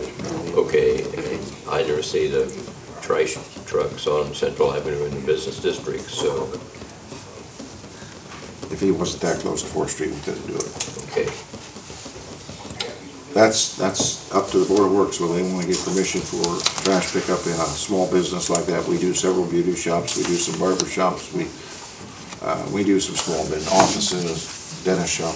This is the first one downtown, I believe. Yeah. I can recall. As long as it's in an appropriate pickup area, we'll allow it in that. There's plenty of room over on 4th Street. Okay, that would be because there are residences on Yeah, Fourth. okay. That's the trash, okay. It'll have to be with that stipulation that we pick it up on 4th. Okay, I got a note I have a motion to that effect then. So moved. Go ahead, Jane. So moved. Is there a second? I'll second. That we give Brian's bookstore trash collection with the stipulation they have to set it on 4th Street. Any discussion? All in favor, say aye. Aye. Motion carried. Who takes care of that? Does my superintendent of streets have to tell him that, or do you do it? I think we've done it both ways in the past. I'll get with, David, Brian's bookstore is gonna start getting trash pickup, and they gotta put their trash can on 4th Street, Okay, okay? You need to notify him. okay. It's been okay, I find out when they want it. We'll be right there, I guess, right there at the alley. Mhm. Comes out, okay. Yeah, there's several residences on 4th Street. Show them where the approximate they should put it. Okay. in your packet, I included a report from Peerless Midwest, which is an annual thing that they're doing with our century wells. We have them tested for different things. Just want to let you know that they come back clean, and they recommend just staying on the annual inspection schedule like we have been. Kind of as a reminder, we did have one well that was showing high levels of nitrates in it, but they're going away, so they're no longer a concern. Essentially what that means is we're monitoring these wells to make sure that nothing gets to our production wells, so in pretty good shape there. Anybody have any questions on that? These are nice reports, Bill, I like those. Very nice. Also, I put in your packet some billing. Actually, it's not a billing from Westlers, but it is an explanation as to why they went over on inspection services on this 003 project. I didn't include in the pay claims this time payment on that, because I wanted to talk to the board and see what their feelings were about it. But it looks to me like that we're going to be obligated to pay these extra fees And their explanation is due to, when they give the estimate in the beginning, they underestimated it a couple weeks on the inspection services for that project. And along the way, we've added a couple water lines which required 5 additional weeks of inspections, and that's what they've charged us for.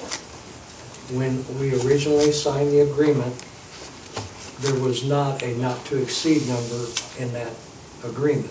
It was strictly an estimated fee based on the hours that they estimated it would take to do this project. So anyway, these extra fees comes up to, instead of being 10 weeks of inspection services, it's 17 weeks now, which increased it to the tune of about $23,000. How much? Actually, $23,358.56. And I've got to break down in those billings and the hours. What was the original estimate? The original estimate was $36,000, and that's an increase of about 65%, I believe. How much? About 65%.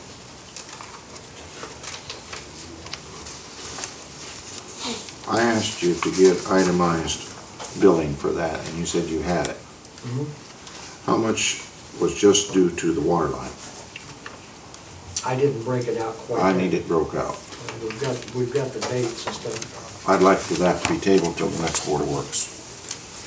I think when you go up 65% from an estimate, it doesn't look good to me. And I can't imagine why there would be so much money on a water line. Well, there's actually 2 water lines. On 2 water lines? The one going up 22nd Street, and then the one going from 22nd to 23rd on Virginia. And we allowed 4 weeks for the installation of that one. Mr. But I can Baker, get you all the documentation that we have. if a company estimates something and they go over the estimate 65%, are we obligated?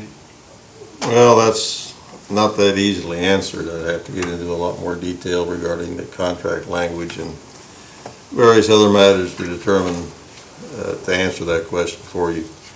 Generally speaking, if it's an estimate and it's very well acknowledged and known by both sides that it's an estimate only and not a firm price, and that if the estimate, if the amount increases and if it's based upon justifiable increases and the amount of the cost for the increased work is justifiable and realistic, then I think that's probably that it would be paid.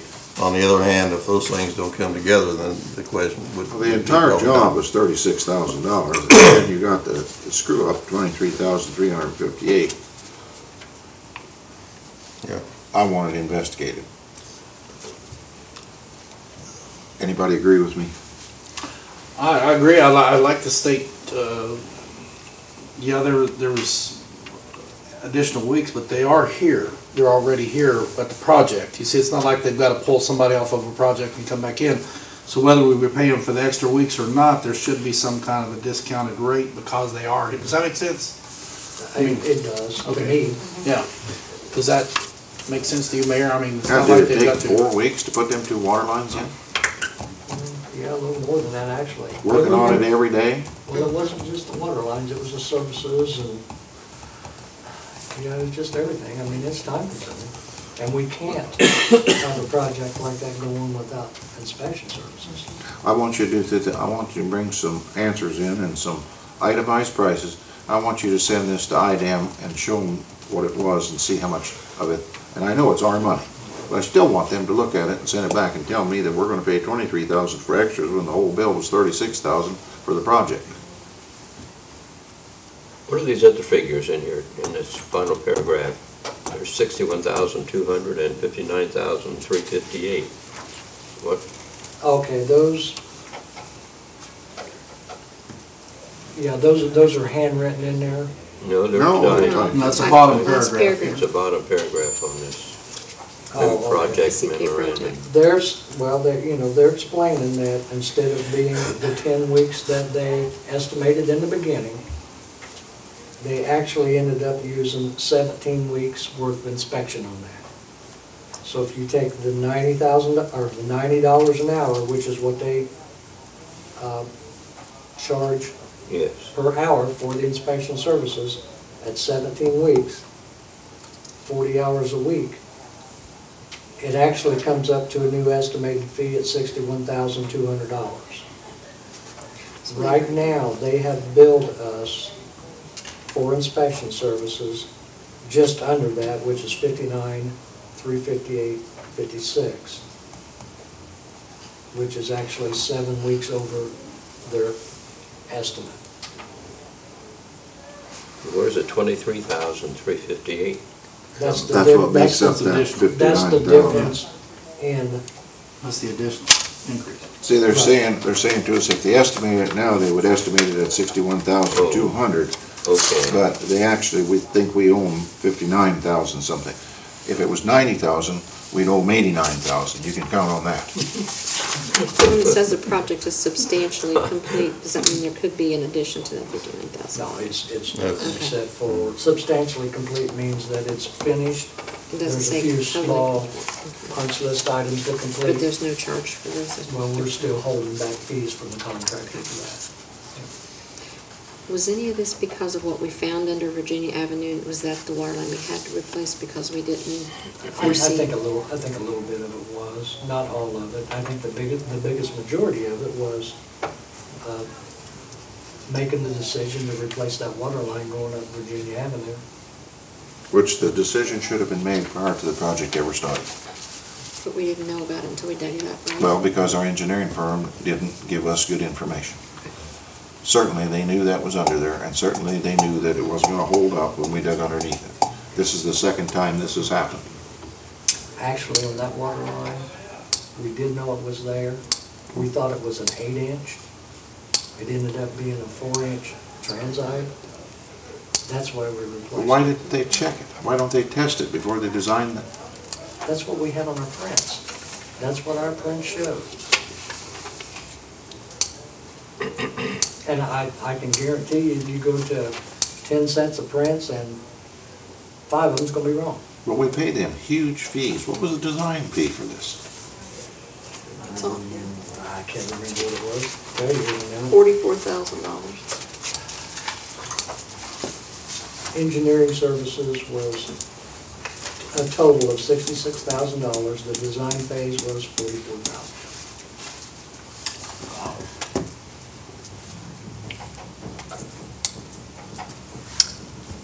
Mr. Mayor, it sounds like we may need to sit down with them and hash it out. I don't know if they're gonna resolve it unless we do. Unless you guys just wanna go ahead and pay them, I'm voting no. We'll have a discussion with them. That's why I'm bringing it to the board, because I'm not authorizing payment on it until we get it resolved. Yeah, I guess. I think 65% is pretty good. If it was $10,000, $5,000, it's 65% mistakes.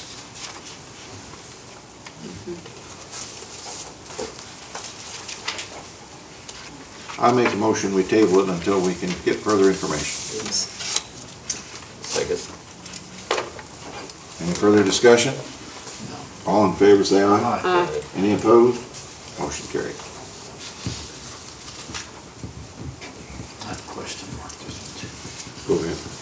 Did you say one. When I read through it, I'd question mark this increase on here, and I thought, I hope somebody agrees with me. That's pretty excessive. You got anything else? I have one. Save it for next time. Just a couple things. Our old wastewater plant's getting old, everybody knows that. And just be prepared. At almost every meeting that I come to, I'm gonna come to this board with something that needs repaired, replaced, or whatever at that wastewater plant. It's just an I'll tell you what will make this go faster. If you wanna know, I'll tell you. I'll tell you. Yeah. I want you to take 1 or 2 members of my board, I've got excellent members here, and take Mary Ellen on that wastewater plant. And you meet with those 1 or 2 members of this board, you can pick them, or call me and I'll ask them if they'll serve. You know, they just get paid for this meeting. They don't get paid for all these other meetings. And I will ask them to serve on a committee, and if you and Mary Ellen would like to work with them, let them see what needs to be done one thing at a time, so when we come up here, we have enlightenment, that we know what's going on. Okay? I'll do it however you want, but it's gonna be. That's the way I like to see you do it, because we gotta watch our money. No, we are watching our money. They're watching it go right out the window. I'll just let the board know, I mean, you know, we've got. But what I'm saying, Bill, is, you know, we gotta put a new valve in down at the sewer treatment plant. Fine, you call me, I will call my board here, I got a great board, and whichever one of them's got the time, we'll work with Mary Ellen and you to understand it and get it, and then we'll bring it here. When you just bring something to us that we don't know about, it's awful hard for us to make a decision, and I wanna spend the money right, okay? Not that we don't trust you, but Mary Ellen works with that stuff all the time. And go out and find some replacement that's gonna take your place, will you? So we don't get into this WT3. And don't quit until after December 31st, 2015. Raise your right hand. Ooh. There's lots of witnesses. Well, with that said, then I guess I'm finished. I'd like to do that, Bill, so we understand, and these people are very capable. Okay? Yeah. And just bring it to us, one piece at a time. Which two you want me to call? And, well, you tell me what it is, and I'll check with them, because they have jobs and they work. And let's look at this piece at a time, or whatever you want to do. Save a lot of time at the board meeting, and they'll understand what we're looking at. And I'll even come down, and bring me down there and show me what we're gonna do. You know, I haven't been down there for a while.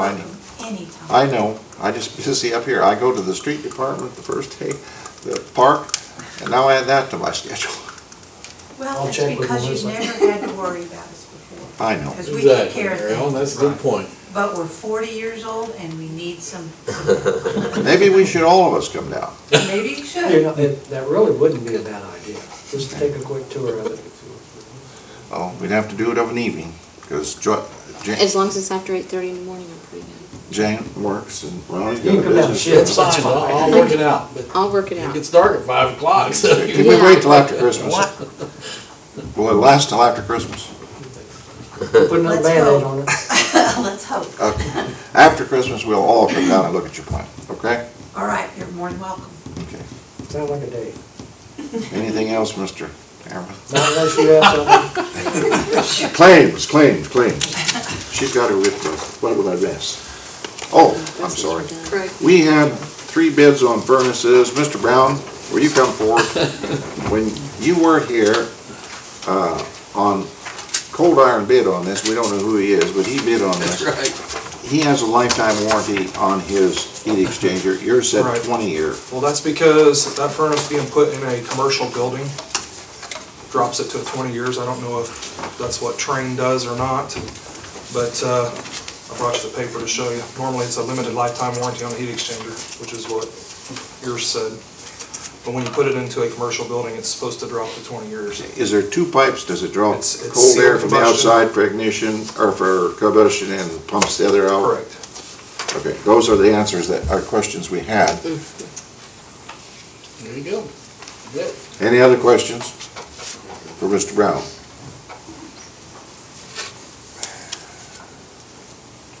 What kind of heat exchanger is It is a tubular, I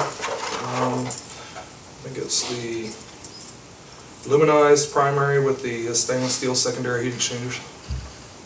Okay, have you looked at that installation over there? Did Mr. have you over there? We had talked about it. I wasn't able to be there very long because I needed to get him the estimate to get here. I got contacted there at 10 o'clock, so. Okay.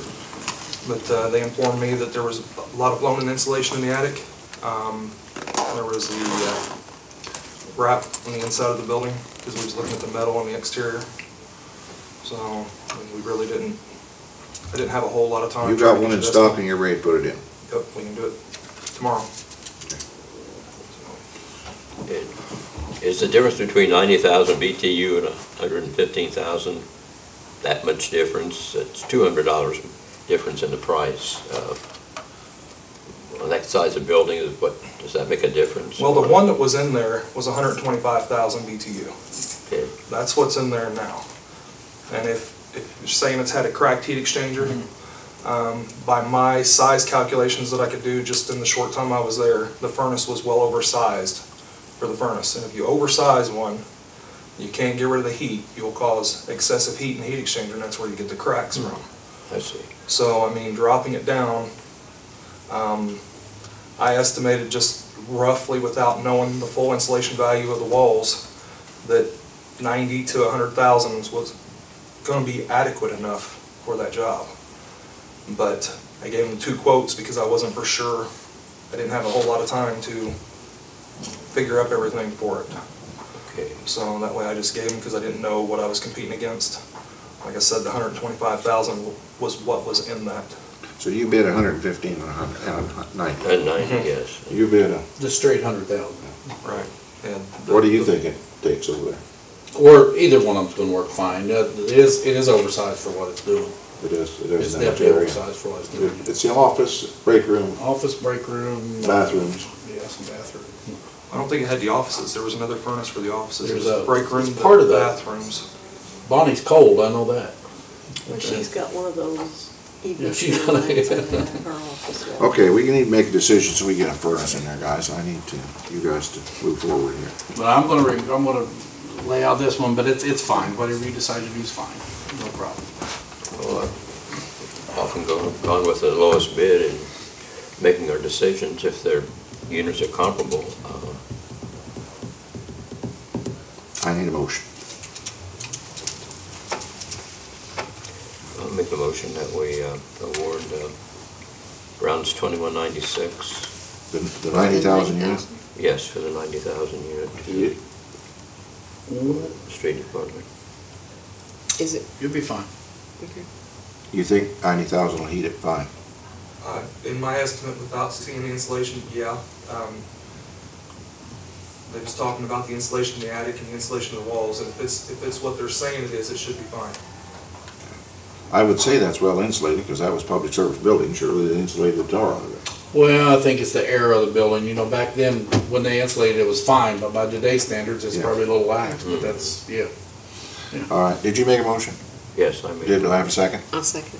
We have a motion on the floor and a second to award the 90,000 BTU furnace to Mr. Brown to be put in as soon as possible at 21, I've lost my paper. $2,196.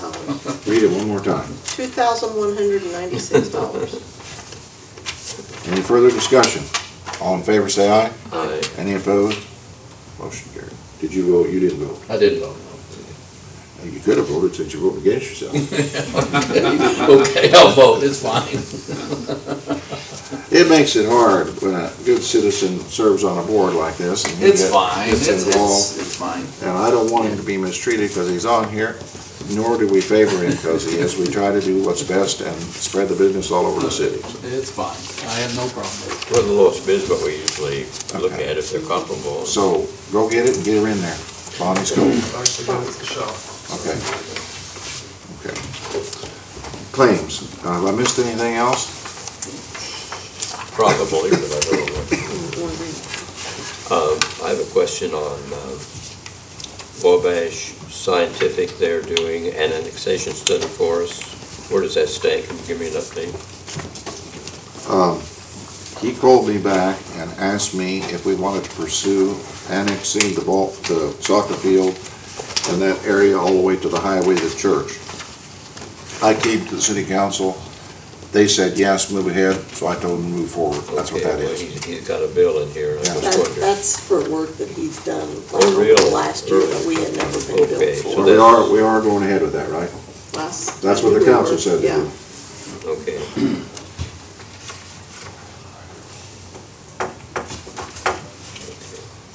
Julie, I had one about the park. They have laptops, 3 different laptops, volleyball, basketball, and softball. Do you know? I don't think Is it's that 3 different ones, Fran. I think Oh. it was one laptop. Oh, okay. And they split the took- park. Use it for that. Yeah. Oh, okay. Took it out of non-reverting fund. And the police cell phone's $1,343. I was wondering if there's Can you explain the spurt in cell phone costs? I think several of them have new phones. Yeah, several went to the smartphones. They more expensive or? A little bit, yes. Yeah, they're supposed to reimburse us. They haven't done it yet. We We had to pay furnish a the flip bill. phone, if they go to a smartphone, they have to pay the difference. Oh, okay, okay. So we should see a So- reimbursement put back into the fund. Okay. So, I guess those are the only questions I had on the claim. Do you want the total? Yes, sir. $284,119,835.31. And do you want to read maybe tell the big ones or somebody else? I'll let you do it, you're good at it. If I can find them. Here they are. Water claims, $88,501.98. Sewer claims, $118,665.24. Stormwater claims, $16,225.67. Trash claims, $52,083.96. And the total, $273,476.85. We accept the bills and claims. Got a motion on the floor, second? So, second. Any discussion? All in favor, say aye. Aye. Anybody opposed? Motion carried. Anything else? I do want you to, I got a couple things here, quickly, I know. The Christmas party is being sponsored by a private company, so I don't need to ask you for any money. It is on the 20th at 11:30, and I would like for all of you to be there if you can. Let me know. Will you let Melissa know if you're going to be there? It's from 11:30 to 1.